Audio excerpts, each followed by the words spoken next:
पाया भीती लावा आणि सत्याग्रहाला बसा ना. तुम्ही या पद्धतीनं झगडणं, या पद्धतीने कायदा हातात घेणं कुणीही वाईट आहे. कायदा ते हातात घेतात भाजपवाले आता, म्हणून तुम्ही कायदा हातात घेणं हेही मला मान्य नाही. ह्या कोर्टाच्या निर्णयाविरोधात आपली नेमकी भूमिका काय असणार आहे? आपण पुढे काय कोर्टामध्ये गेलेलं हे प्रकरण, कोर्ट त्याच्या संबंधामध्ये निर्णय देईल. कोर्ट जो निर्णय देईल असं आहे. मी कायदा मानणार आहे, कोर्ट निर्णय देईल त्याच्या विरोधामध्ये मी काही बोलणार नाही. कारण मी कोणी दुबे नाही किंवा मी राज्यसभेचा सभापती पण नाही की कोर्टाने निर्णय दिला त्या न्याय व्यवस्थेलाच न्याय व्यवस्थेच्या विरोधामध्ये बोलणं हे मी करणार नाही. मी इथलं कायदा आणि सुव्यवस्था आणि इथली भारतीय घटना जी बाबासाहेबांनी बनवली ती मानणार आहे. मी गोळवळकरांना मानणारा नाही आहे. त्यामुळं घटनेच्या विरोधात मी बोलणार नाही, न्याय व्यवस्थेच्या विरोधात बोलणार नाही. ही घटना म्हणजे गोधडी आहे.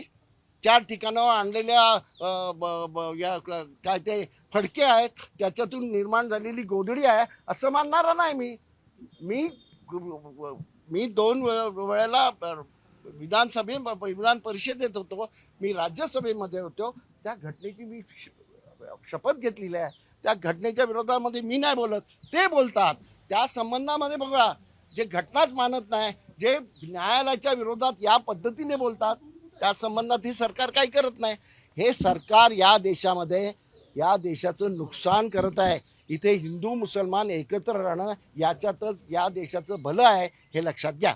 सर, याच्यामध्ये 1400 ते 1500 जणांवर गुन्हा दाखल झालेला आहे, जो त्यावेळेला हिंसाचार घडला 15 तारखेच्या रात्रीला. त्याच्यामध्ये काही महाविकास आघाडीच्या नेत्यांचा देखील समावेश आहे. त्यांच्यावर गुन्हा दाखल झालेला आहे. MIMचा व्यक्ती आहे, त्याला अटक केलेली आहे, इतरत्र फरार आहेत. असं आहे, मी यांच्याशी बोललो कमिशनरांशी. कर्णिक साहेब अतिशय चांगल्या रीतीने बोलले. तासभर आमची चर्चा झाली. याच्यामध्ये ज्यांचा हात नसेल त्यांना ते सोडणार आहेत आणि आस्ते आस्ते सोडतायत. ते पाहतायत.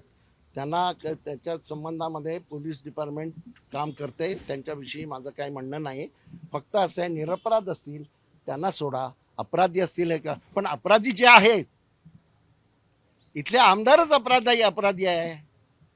हे मराठी माणसाला पटेल का हे लक्षात घ्या तुम्ही. त्या अपराधी जे जे आहेत त्यांना पकडा. मग ते मुसलमान असू देत, हिंदू असू देत. मला एक तर हिंसा मान्य नाही आणि हिंसेला प्रवृत्त करण्याची जी प्रवृत्ती आहे तीही मान्य नाही. तो एखाद्या माणसाने या पद्धतीने बात बोलणं हेच मुळे या देशाच्या विरोधातलं आहे आणि म्हणून त्यांना त्यांच्या संबंधामध्ये पोलिसांनी कारवाई केली पाहिजे. पोलिसांनी या संबंधात कुणाला घाबरण्याचं काम नाही आहे. घाबरून पोलिसांनी काम करू नये. निष्ठेने काम करावं आणि अलिप्ततेने काम करावं. देश विदेशातील प्रत्येक घडामोडींचे लाईव्ह अपडेट मिळवण्यासाठी आता साम टीव्हीच्या सर्व सोशल मीडिया प्लॅटफॉर्मला लाईक, फॉलो आणि सबस्क्राईब करा. तसंच सर्व नोटिफिकेशनसाठी बेल आयकॉन प्रेस करायला विसरू नका.